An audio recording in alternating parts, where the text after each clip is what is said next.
에베소서 5장 18절 말씀입니다. 에베소서 5장 18절 말씀 같이 읽습니다. 술 취하지 말라. 이는 방탕한 것이니 오직 성령으로 충만함을 받으라. 설교 제목이 오직 성령으로 충만함을 받으라. 오늘 홍승호 목사님 말씀에 우리가 큰 은혜와 도전이 있기를 바랍니다. 이제 우리는 이번 주간에 맨 마지막 날을 맞이하면서 앞으로 그러면 어떻게 하면 계속해서 성령 안에서 살 것인가 대한 말씀을 보기를 원합니다. 이 에베소 5장 말씀에 있는 것처럼 주께서 말씀하시기를 술 취하지 말라. 이는 방탕한 것이니 오직 성령으로 충만함을 받으라 라고 말씀을 하고 있습니다. 이 말씀 보게 된다면 놀랍게도 이 성령 충만한 삶을 말씀하시면서 술 취한 삶에 대해서 동시에 말씀했습니다. 어찌 보면은 성령 충만한 삶과 이 술 취한 삶은 똑같기도 하고 또 정반대이기 때문에 말씀하심이 분명합니다.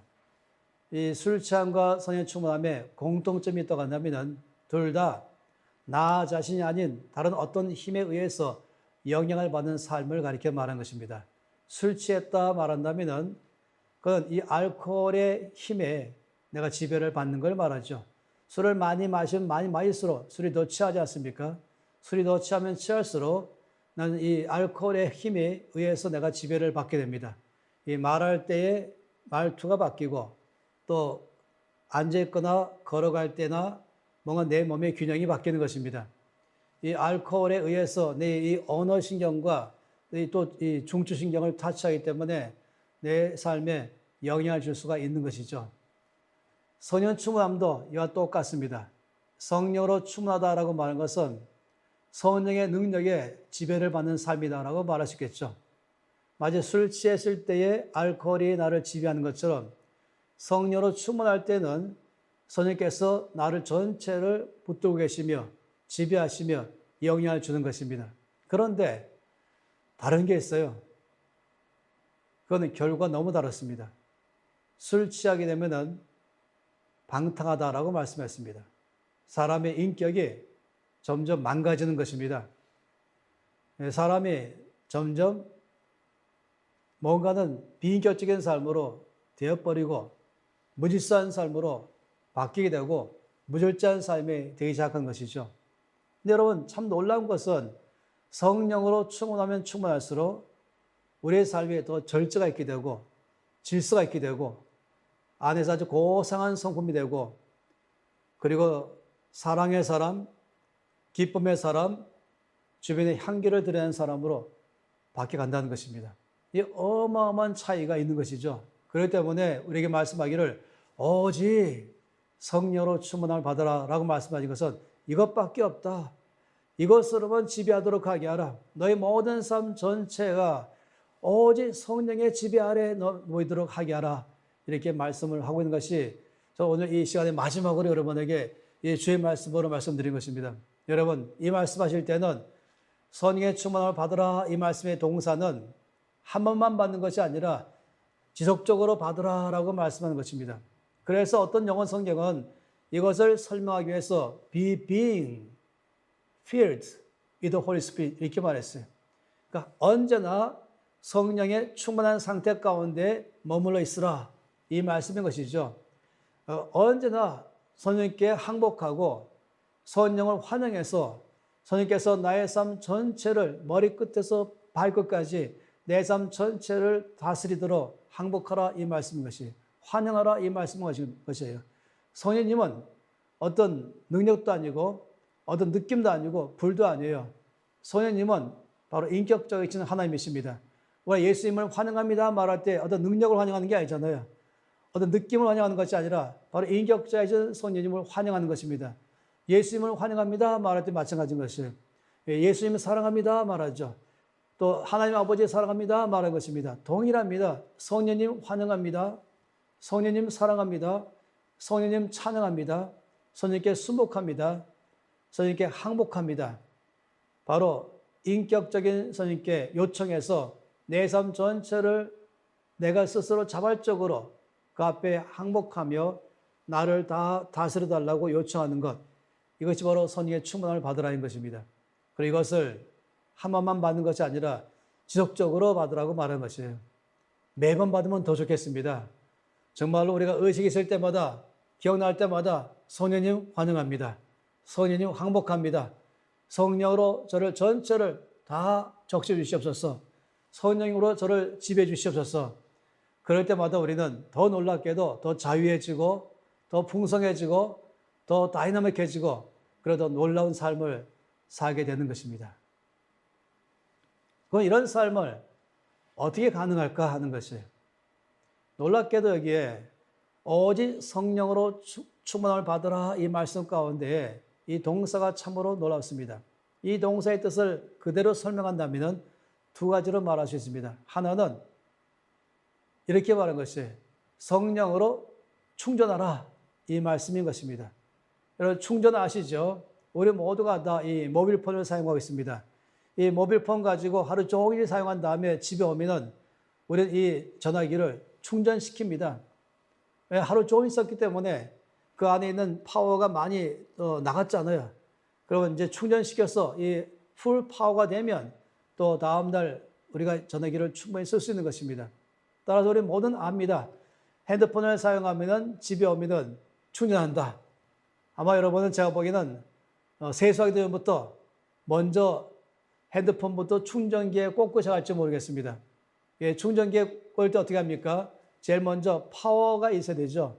이 전원이 있어야 되는 것이 그 전원에다가 이 핸드폰을 연결시켜서 전원의 파워가 이 핸드폰으로 계속 차징되도록 하게 하는 것입니다. 이런 것을 우리가 충전시키다라고 말한 것인데 놀랍게도 성령으로 충만함을 받으라 이 말씀은 성령으로 충전하라 이 말씀한 것입니다. 어떻게 가능할까요? 제일 좋은 방법은 기도인 것입니다. 이 prayer line, 기도한다는 것은 하나님과 나의 사이에 줄을 연결하는 것입니다. 마치 파워와 핸드폰 사이에 줄을 연결할 때에 파워의 모든 것이 또 핸드폰으로 다 오는 것처럼 기도하는 순간에 하나님과 나 사이에 커넥팅 되는 것입니다. 그래서 prayer line 이렇게 말하면 저는 그런 파워 라인이라고 말하기 좋아합니다.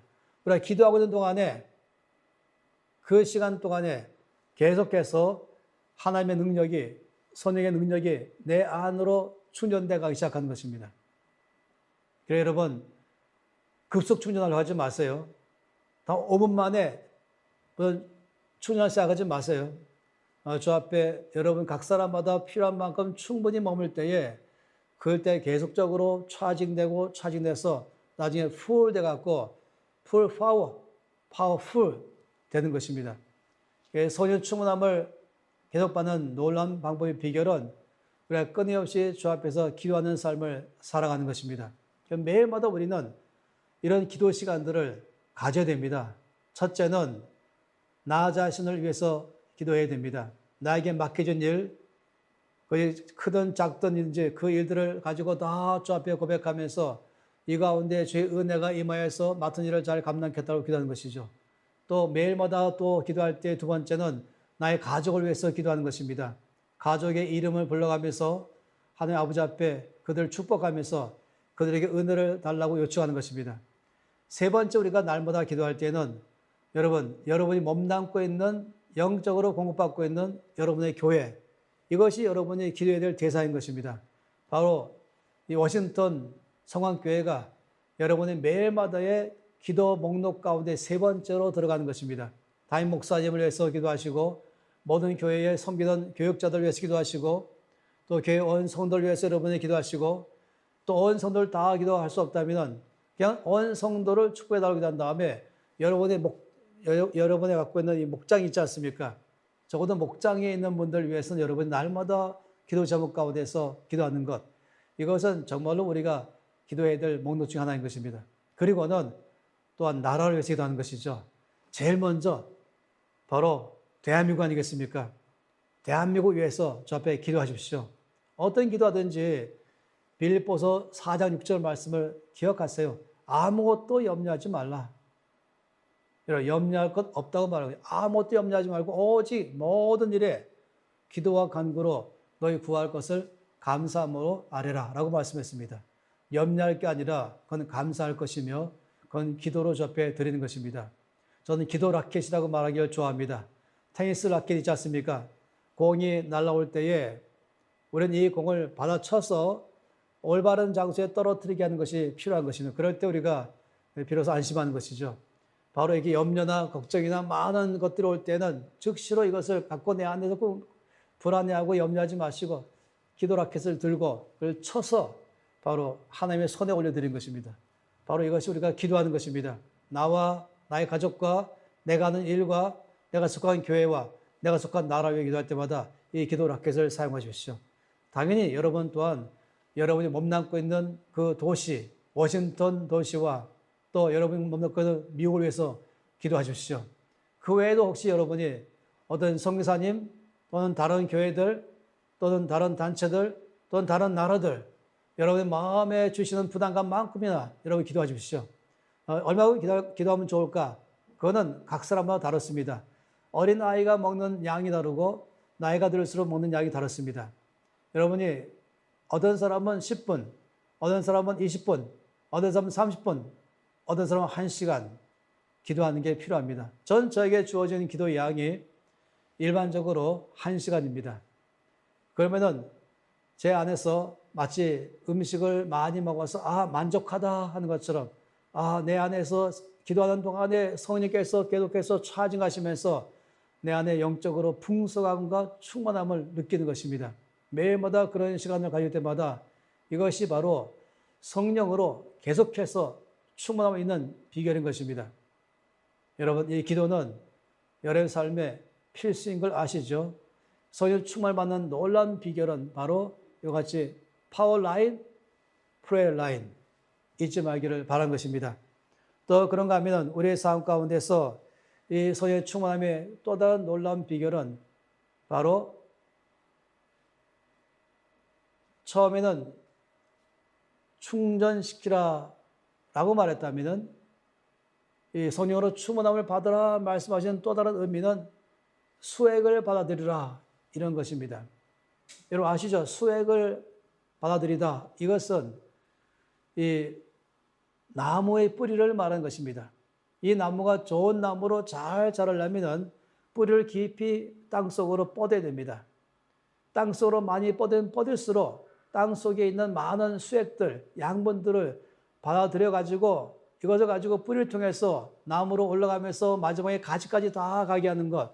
여기 뿌리는 너무나 중요하고 이 뿌리가 또한 사방에 있는 좋은 양분과 수액을 받아들이는 건 너무나 중요한 것입니다. 저는 작년에 케냐에 6개월간 가 있었습니다. 제가 머무는 그 장소는 특별히 땅이 아주 안 좋은 곳이에요. 나무가 잘 자라지 않습니다. 열심히 선교사님들이 나무를 심어놓고 또 키우지만은 별로 못 자라거나 아니면은 시들어 죽거나 그런 소득이 많은 땅인 것입니다. 근데 그런 와중에도 똑같은 나무들 중에서 어느 한 나무가 아주 몇 배나 더 크게 커지고 가지를 쫙 뻗고 잎이 푸른 나무를 보게 됐습니다. 왜 그런가를 봤더니 바로 그 나무 옆에 물탱크가 있는 것이에요. 물이 항상 흘러가는 것이죠. 다른 곳에는 염분이 많고 물이 없으니까 더 나무를 힘들게 하는 것인데 여기는 주변에 염분이 많이 있다 할지라도 끝없이 물이 탱크에 넘쳐서 흘러내리니까 이것이 계속해서 땅속으로 가면서 이 깊게 뻗은 나무 뿌리에 여기저기 수액을 공급하기 시작하는 것입니다. 그러니 이 나무가 잘 자랄 수밖에 없는 것이죠. 이 물을 받을 수 있는 뿌리를 말한 것입니다. 또 그런가 하면은 이 토양이 너무 중요하지 않습니까? 전 제주에 있을 때, 이 대학에서 사역할 때에 대학 식당으로 올라가는 그 강당 겸 식당을 쓰고 있는 큰 곳이었어요. 그 올라가는 계단 올라가면서 좌우에 이 잔디밭에 제가 아주 좋아하는 두 나무, 똑같은 종류의 두 그루를 각각 좌우로 심었습니다. 바로 동백나무입니다. 이 제주도는 동백나무가 자라기 딱 알맞는 계절입니다. 그래서 이 두 나무를 심었죠. 그리고 늘 이제 강당으로 식당으로 올라가고 내려갈 때마다 전 양쪽에 있는 이 나무들을 늘 바라보는 것입니다. 그런데 똑같은 종류의 똑같은 크기의 나무를 심었는데 갈수록 차이 나는 것이에요. 올라가면서 왼쪽에 있는 나무는 정말로 아주 울창하게 쭉 뻗으면서 가지도 싱싱하고 잎은 아주 푸르고 그리고 꽃이 피었다 그러면은 제가 모셔봤지만 한 번에 500송이 피는 것이에요. 근데 오른쪽 나무는 일단 이 가지 전체가 색깔이 진하지가 않아요. 이파리도 진하지가 않아요. 더 안타까운 것은 꽃은 왼쪽 나무에 비해서 반도 안 피는 것입니다. 이게 걱정이 참 많았지요. 왜 저러는가? 그리고 이제 몇 년 동안 지나면서 계속 봤는데 어느 날 제가 멀리 출장 갔다 와보니까 거기 나무가 사라진 것이에요. 이제 온 간사들이 결정하기를 이 나무를 뽑아내기로 결정한 것입니다. 그러고 나서 거기 이제 텅 빈 그 자리를 보여줬는데 저에게 말하기를 우리가 왜 그런지를 알았습니다. 이 나무를 갖다 뽑아낸 다음에 땅을 파보니까 어이가 없게도 그 건물을 공사하면서 공사업체가 그 폐기물 여러 가지 수풀이라든지 아니면 쓰레기라든지 시멘트라든지 이것을 이 땅 속에 다 묻고 살짝 흙만 얹어놨습니다. 근데 왼쪽에 있는 그것은 그냥 진짜 흙이었던 것이죠. 그러니까 왼쪽에 있는 흙과 오른쪽에 있는 흙은 너무 큰 차이 났던 것이에요. 오른쪽은 흙이 아니죠.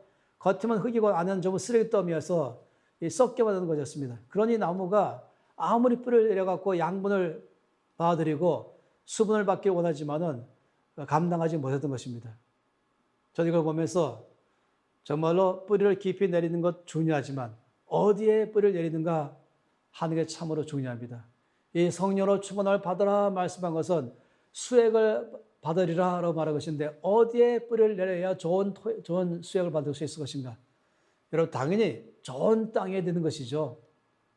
아주 이 양분이 많이 있는 그런 좋은 땅, 또 수분이 많이 있는 그런 좋은 땅일수록 자연적으로 나무는 거기서 뿌리로 다 받으면서 건강한 나무가 되는 것입니다. 여러분, 우리 영적인 뿌리를 어디다 깊게 내려야 될까요? 바로 말씀인 것입니다. 이 말씀은 우리에게 가장 좋은 흙입니다. 영적인 흙, 영적인 토양분, 이것이 우리의 최고인 것입니다. 우리 영적인 뿌리를 이 말씀에다가 매일마다 깊게 내리고 또 내렸을 때에 이 말씀 안에 있는 이 어마어마한 영양분이 우리의 뿌리를 통해서 우리 안으로 들어오면서 이것이 우리를 풍성케 하고 충만케 해서 성령으로 충만한 삶을 살게 만들어 주는 것입니다. 그렇기 때문에 이 두 번째로 충만함을 받으라라고 말한 것은 바로 이 말씀의 토양 속에 뿌리를 깊이 내려서 거기서부터 수액을 받아들이라 이 말씀인 것입니다. 날마다 말씀을 대하십시오. 이보다 더 중요한 것이 없는 것입니다. 저는 한국을 말한다면 한국의 교회가 부흥하는 비결, 한국의 크리스찬들이 힘있게 사는 비결, 한국 교회가 정말로 영향을 줄 수 있는 놀라운 비결은 이 말씀에 깊이 뿌리를 내리게 하는 것을 말하는 것입니다. 단지 말씀을 지식으로 아는 것이 아니라 성경을 지식으로 아는 것이 아니라 바로 성령의 능력으로 구하면서 성령께 요청하면서 이 말씀을 읽어나가고 묵상하고 공부할 때마다 여기에는 주의 말씀을 저기 열린 책 되게 하심으로 이 말씀을 제가 경험하게 하고 듣게 하고 깨닫게 해서 성령님 이 말씀대로 살아가게 해 주시옵소서. 이런 삶을 살아갈수록 그런 사람은 바로 성령으로 충만함 있는 사람이 될 것입니다. 저는 최근에 여러분 아신 것처럼 이것이 너무나 중요해서 이 말씀 관통 100일 통독 책을 썼습니다. 100일에 1독씩 하자 하는 것이었습니다. NCMN의 사역을 시작하면서 좀 저에게 말씀하시기를 한국교회를 섬겨라라고 해서 이 단체를 주께 세우라고 말씀했죠. 어떻게 섬길까요? 라고 말씀할 때 세 가지 면에서 섬겨라. 첫째는 재정적으로 성경적 재정의 기반 위에 서는 교회가 되게 하라. 둘째는 올바른 지도력을 발휘하는 교회가 되게 하라. 그리고 세 번째는 이 말씀의 기반 위에 있는 교회가 되게 하라. 말씀에 의한 재정, 말씀에 의한 지도력을 발휘하는 그런 교회가 되게 된다. 먼저 이 말씀을 읽는 것을 해야 된다 하는 것이었어요. 일반적인 통계로는 우리나라의 교회에 크리스찬의 2%만이 성경을 일독했어요. 2%만이 일독한 것이, 나머지 98%는 성경을 창세기부터 요한계시록까지 일독도 하지 않았다고 말한 것입니다. 이건 보통 문제가 아닌 것이죠. 그래서 말씀만큼 우리의 삶에 절대적인 귀한 것이 어디 있겠습니까? 이건 우리의 영적인 토양인 것입니다. 여기에 뿌리를 내려야 되는 것입니다. 그래서 저는 1년에 1독이 아니라 100일에 1독씩 합시다. 이것이 내가 살 길이요, 교회가 살 길이요, 교회를 통해서 하나님이 영광 받으실 길입니다 하는 것입니다. 여러분, 전 다시 여러분에게 도전합니다. 성령으로 충만하려면, 그런 삶을 계속 살려고 한다면 이 놀라운 이 말씀의 토양에다가 우리가 뿌리를 깊이 내리는 것입니다. 말씀을 읽으십시오. 소리내서 읽으십시오. 또 말씀을 날마다 묵상하십시오. 묵상한 말씀을 하루 종일 대수겸질 하십시오. 그리고 그중 한 가지 말씀을 하루에 죽기 살기로 살아내도록 하기 시작하십시오. 그러면 이것이 여러분을 살게 하실 것이고, 거기서 양분이 나오기 시작하면서 성령으로 충만한 삶을 살게 될 것입니다. 특히 이 NCM이 시작하면서 김민진 간사님과 몇몇 이 간사님들이 저에게 강하게 요청한 것은 이 성경 66권 전체를 아주 간단히 요약한 그런 책을 써달라고 요청했어요. 제가 거절했죠. 그런 책이 한국에 얼마나 많이 있는데요. 제가 굳이 왜 씁니까? 사실 책을 쓸 때 적어도 저의 에티켓은 이것입니다. 이 땅에 나와 있는 책 중에서 20% 이상 겹치면 그건 새 책이 아니다. 제가 보기에는 이미 100% 다 나와 있는 것으로 보이는 것이에요. 근데 이분들이 여기 말하기를, 아니요, 목사님이 지금 설명하시는 창세기, 출애굽기, 레위기, 민수기, 신명기, 이 전체 요한계시록까지 이것은 참으로 우리에게 말씀을 정확하게 볼 수 있도록 도와줍니다. 이것을 갖다가 출판해서 이 땅의 크리스찬들이 말씀을 100일에 1독할 수 있도록 이 운동을 펼치기를 원합니다. 그래서 제가 여러 차례 살핀 다음에 규장과 우리가 MOU 체결을 맺고 이제 이 책을 펴낸 것이죠. 이것이 바로 우리 각 사람이 지속적으로 성령으로 충만함으로 승리하는 삶을 사는 비결이요. 이것이 바로 이 나라가 힘있게 살아갈 수 있는 비결 때문에 그런 것입니다. 그러니 여러분, 성령으로 계속해서 충만을 받는 비결은 충전시키는 것이고, 바로 프레이어 라인을 통해서 파워 라인이 충전하는 기도의 삶을 사는 것이요. 또 하나는 가장 좋은 말씀의 토양에다가 뿌리를 깊이 내려서 이 말씀의 모든 영양분 수액을 받아들이는 이 길, 이것이야말로 바로 성령으로 충만한 삶을 날마다 살아가는 비결인 것입니다. 그런데 성령의 충만함을 받으라 말씀하실 때 놀라운 것은 이 에스겔서 47장 말씀 보게 되면 또 하나의 비밀이 그 안에 있습니다. 그 말씀 보게 되면 하나님께서 에스겔에게 놀라운 환상을 보여줬습니다. 성전으로 그를 데려갔죠. 그리고 그 성전에서부터 스며 나오는 물을 보여줬습니다. 그리고는 그 물이 계속해서 흘러가고 있었습니다. 에스겔에게 그 물을 따라 걸어가게 했습니다. 그래서 한 500m쯤 간 다음에 그 물을 건너가라고 말씀했죠. 그랬더니 그 물이 발목까지 왔다 그랬습니다. 그리고 다시 500m를 더 그 물길을 따라갔습니다. 그 다음에 건너갔더니 이제는 물이 무릎까지 왔습니다. 그리고 다시 500m를 더 간 다음에 그 물을 건너가니까 이제 그 물이 허리까지 왔습니다. 그리고 그 물을 따라 더 걸어간 다음에 다시 들어가니까 이제는 물이 얼마나 깊은지 내 키를 넘는 물이고 걸어갈 수가 없고 거기서는 헤엄을 쳐야 할 물이다라고 말씀하고 있습니다. 이 네 가지의 물의 깊이를 말하고 있죠. 처음에는 발목까지, 그리고 무릎까지, 허리까지, 그리고 내 키를 넘는 물, 이렇게 말하고 있습니다. 이 말씀 속에서는 성령의 충만함을 사는 것을 잘 말해주고 있습니다. 여러분, 이 넷 중에서 어느 삶이 성령으로 충만한 삶일까요? 어떤 분들은 네 번째라고 말할지 모르겠습니다. 사실 제가 이 말씀에 관심이 많은 이유는 저도 한동안 네 번째가 성령 충만한 삶인 줄로 알아섰습니다. 그래서 저는 자꾸만 제가 충만치 못하였다가 충만했다가 가령 발목까지도 갔다가 또 허리까지 왔다가 또 무릎까지 왔다가 허리 왔다가 이러면서 저에게 갖고 있는 오직 충만한 삶은 내 키를 넘는 그런 삶이다 라고만 생각했던 것입니다.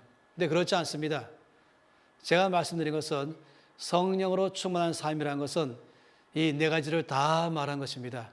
발목까지 오든 무릎으로 오든 허리로 오든 내 키를 넘든 이 모두가 다 성령으로 충만한 삶이다라고 말한 것이에요. 다시 말하면 우리가 한 번 성령에 충만하면서 굉장히 경험하잖아요.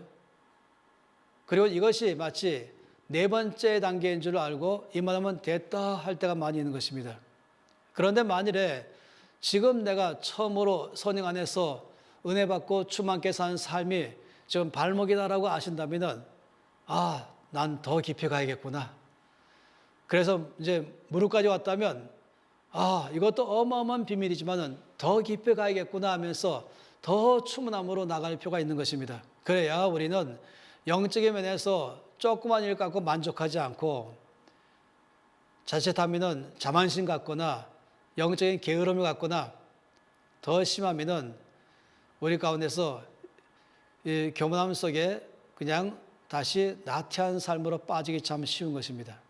그렇지만 여러분에게 말씀드린 것은 우리가 지금 내가 겪는 이 놀라운 영적 체험은 이제 발목 수준입니다. 그걸 아시기 바랍니다. 그래야 그 다음 단계로 더 갈급해하며 더 은혜를 구하며 더 겸손하며 더 주 앞에 무릎 꿇는 삶을 살게 될 것입니다. 이런 말씀을 드려볼까요? 발목까지 왔다면 어떤 삶일까요? 생각해 보세요. 발목 그러면 제일 쉽게 기억에 남는 말은 발목이 잡혔다 이럴 수 있습니다. 이제는 세상 등지고 죽기를 향합니다. 세상을 등지고 십자가 바라봅니다. 한다면 이제는 더 이상 내 발걸음이 세상을 갖지 않고 세상 안에 드는 발걸음, 거기에서 갖고 있는 재미있던 것, 거기 갖고 있는 모든 쾌락을 다 버리고 이제 오직 나는 주만을 향하여 가겠습니다. 오직 난 주만 바라봅니다.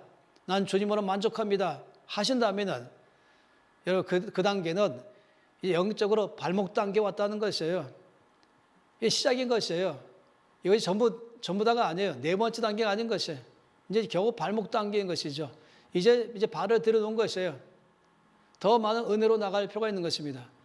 저는 성령세례 받은 다음에 제 삶의 발목 단계를 기억합니다. 제 삶에서 이전에 있었던 모든 것을 끊어버리는 그런 삶이 그 출발이었습니다. 저는 그 전까지 바둑을 참 좋아했습니다.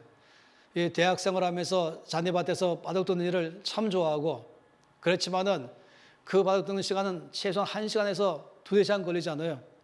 더 이상 그 시간에 앉아있는 것이 내 마음에 너무 거북한 것이 말씀 보고 기도하고 전도하는 삶이 더 즐거운 것이고 의미가 있는 것이에요. 그래서 저는 그날로 이때까지 모든 바둑 생활하던 걸 그냥 끊어버렸습니다. 또 있었습니다. 바로 우표 수집이었습니다. 저희 부친 때부터 대를 이어서 우표 수집을 해왔었습니다. 저희 부친이 일제시대 때부터 우표를 수집했던 걸 다 저기 넘겨주고 또 저도 이걸 받아가지고 끊임없이 우표 수집했습니다. 심지어는 옛날이니까 우표남에서 처음 보는 우표를 보면은 그냥 띄어버리고 거기다가 죄송합니다 적어 놓을 정도로 했었습니다. 얼마나 많이 모았겠어요. 그런데 지금 저에게 말씀하기로 내 마음에 우표로 채우지 말고 오직 예수로만 꽉 채우라고 말씀하셔서 더 예수님을 빼버리시는 어떤 것도 나 원하지 않는다. 이 우표 수집을 더 이상 하지 않기로 결정했습니다. 그 다음에 제가 결단을 행동한 것이 지금 생각하면 그렇게 안 해도 괜찮을 걸 했었어요. 왜냐하면 모든 우표 수집했던 것을 다 들어서 그냥 쓰레기통에 버렸습니다.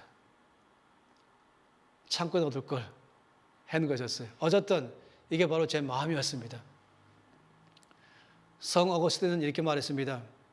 내가 주님 앞에 갈 때에 비로소 내 마음에 만족함이 있습니다. 예수님께로 갔을 때 비로소 나는 만족합니다. 여러분 이 상태는 네 번째가 아니라 이제 첫 번째 단계예요. 발목 단계예요. 내 영적으로 발목이 잡힌 것입니다. 오직 예수, 주님을 더 만나고 싶고 더 교제하고 싶고 더 전하고 싶은 마음이 일어나기 시작하는 이 마음 가질 때 이건 이제 발목에 불과한 것이 끝이 아닌 것이 그 다음 단계에 있는 것이 무릎까지 가면 어떻습니까? 무릎까지 간다 이 말은 이제 기도하는 것입니다. 물론 발목 때도 놀랍게 기도를 시작했죠. 근데 무릎까지 가서 기도한다면은 이제 다른 차원의 기도를 말한 것입니다. 저는 한 번은 강원도 태백에 있는 예수원에 도리 신부님이 강의하시는 말씀을 들은 적이 있습니다. 강원도 예수원을 차려놓으니까 당시에 한국 안에 깡패들을 다 소탕하다 보니까 깡패들이 이 강원도 산골짜기로 도망온 것입니다. 그래서 주를 사랑하는 사람이 모인 것이 아니라 깡패들이 모였던 것이에요. 그러니 하고 한 날 사고만 터지는 것입니다. 신부님이 거기 다락방에 기도실이었는데 혼자 앉아서 울면서 주님 어찌 이 예수원에 진정한 크리스찬들은 드물고 이 깡패들만 와서 머물고 있습니까? 너무너무 힘들어요 라고 말했어요. 그럼 눈물을 흘리다가 딱 했는데 갑자기 앞에 내가 흘린 눈물에 물이 아니고 피가 섞인 물이 떨어진 걸 보았어요. 이번에 말씀이십니다. 여기 거짓말하지 않으신 분이죠. 깜짝 놀라서 했더니 우리 주께서 울고 계신 것이었어요. 이분이 이제 알았죠. 이 정도 가지고 내가 힘들다고 말할 것이 아니구나 하면서 더 주의 마음을 닮아가기로 결정했던 것입니다. 이 무릎으로 하는 이 기도의 삶은 나 자신의 필요를 늘 주목하면서 내 건강 문제, 내 가족 문제, 나의 개인의 문제, 내 주변의 문제만 가지고 주 앞에 늘 아뢰던 그런 데서 넘어서서 이건 다 주께 이미 맡겨버리고 주님이 어디에 관심 갖고 있는지, 주님께서 어디에 대해서 내가 기도하라고 하시는지 여기로 더 나가는 그런 기도 생활을 말한 것입니다. 저는 어느 하루를 절대 잊지 못합니다. 제가 주님께 이렇게 말씀드렸습니다. 주님, 혹시 주님 혼자 짊어지고 가기에 어려우셔서 저에게 나누고 싶으신 짐이 있습니까? 이런 질문을 제가 했었습니다. 주님, 혼자 짐을 지고 가기가 힘드셔서 저와 함께 지기를 바라는 짐이 있으십니까? 있다면 제가 같이 나누겠습니다. 그런데 여러분 아세요? 그런 기도하자마자 바로 주께서 있다라고 말씀하셨습니다. 제가 깜짝 놀랐죠. 전 주님 그러면 늘 내 짐만 짊어지시는 주님만 묵상했었는데, 그래서 늘 나의 짐만 주께 드리는 데만 집중했었는데, 그날 주께서는 나는 내가 짊어지고 있는 짐을 너와 함께 나눠지고 싶다 하는 이 말씀 들을 때 깜짝 놀랐던 것입니다. 그때부터 제가 회개하면서 주님의 짐이 무엇입니까? 주님, 저에게 나누고 싶으신 주님의 마음의 부담감, any kind of burden from your heart to share with me? 주께서 말씀하기 있다고 하시는 것이에요. 저희 기도의 삶이 바뀌었습니다. 내 문제만 늘 말씀드렸던 삶에서 주님의 문제가 뭔지, 주의 눈물이 어디 있는지, 주의 마음이 어디 아파하시는지 점점 이것을 나의 기도 제목으로 삼기 시작했던 것입니다. 다른 차원의 기도이죠. 깊이가 있는 기도이죠. 발목에서 기도했었지만은 발목의 기도는 내 문제 해결하는 기도였다면 무릎의 기도는 주님의 짐을 나누는 기도인 것입니다. 그런 기도로 나가는 삶이 더 선행에 충만한 삶인 것입니다. 허리로 간다면 그것은 봉사요 섬김인 것입니다. 허리를 굽히는 것, 허리를 쓰는 것, 겸손한 삶을 사는 것. 물론 이전에도 제 능력으로 살았지만은, 그러나 어느 때쯤 됐을 때는 이제 내 능력은 점점 사라지고 주의 능력으로 주를 섬기는 법을 배워나가는 단계가 있습니다. 이때가 바로 허리 단계인 것이에요. 여전히 내가 내 성품이 깨어져 나가면서 예수를 닮아가지만 어느 때쯤 되면 드디어 약간씩이라도 예수의 모습이 나를 통해 보이기 시작하는 것이 이때가 바로 허리 단계인 것입니다. 허리쯤 오면은 이제 숙여지고 겸손해지고 자기 힘을 빼고 이제 손의 능력으로 사는 법이 익숙해져 가는 것입니다. 그런데 여기까지가 아닌 것이에요. 더 초담이 있습니다. 내 키를 넘는 곳에 가는 것이에요. 저는 그 영적 체험에 대해서 지금 아주 활발하지 않아요. 아직까지도. 그렇지만 경험할 때마다 참으로 놀라운 세계인 것입니다. 생각해 보세요. 이 발목이나 무릎이나 허리나 헤엄을 칠 만한 물이나 이 모두가 다 성령 충만한 단계라는 것입니다. 그러니 여기에 만족하지 말고 더 충만한 대로, 더 충만한 대로 나가는 게 필요한 것입니다. 이 네 가지의 충만함의 단계를 보면 특징이 있습니다. 점점 깊어지면 깊어질수록 내 능력은 반감된다 하는 것입니다. 발목에서는 내 힘을 많이 쓸 수 있죠. 무릎쯤 되면은 이제 걷기 힘들어요. 물 때문에. 허리 되면은 아주 힘들어하잖아요. 내 키로 오면 못 걸어가는 것입니다. 더 성령으로 충만해 가면 갈수록 나의 힘은 점점 더 반감되고 성령의 능력으로 살아가기 시작하는 것. 이것이 갈수록 더 깊어져 가는 것입니다. 두 번째가 있습니다.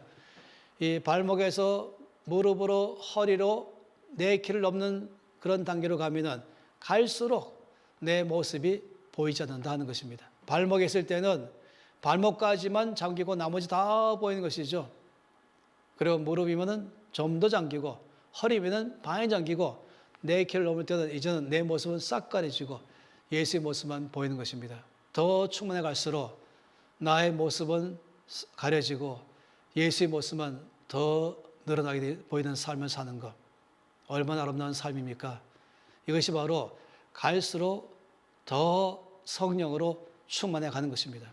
여러분, 성령으로 충만함을 받아라 말씀한 건 이것처럼 한 번이 아니라 계속 받으라고 말씀하는 것이고 충전시키라고 말씀하는 것이고 이건 또한 수액을 말씀에 뿌려내고 받으라고 말씀한 것이고 이건 더 깊은 대로 더 깊은 대로 더 충만함으로 더 나가서 내 능력이 아니라 성령 능력을 전적으로 의지하는 삶으로 내 모습이 아니라 예수의 모습이 완전히 드러나는 삶으로 더 우리가 나아가는 삶을 살아가는 것. 이것을 말씀한 것입니다. 여러분, 화이팅입니다. 이번 이 한 주간 지나가면서 우리의 소망이 생겼습니다. 그리고 겸손해졌습니다. 또 갈급해졌습니다. 이전의 경험만 만족하지 않고 주님 더 충만하기를 원합니다. 더 항목하기를 원합니다. 더 깨어지기를 원합니다. 더 주를 의지하겠습니다. 기도하는 삶으로 더 나가겠습니다. 말씀 앞으로 더 뿌리를 깊이 내리겠습니다.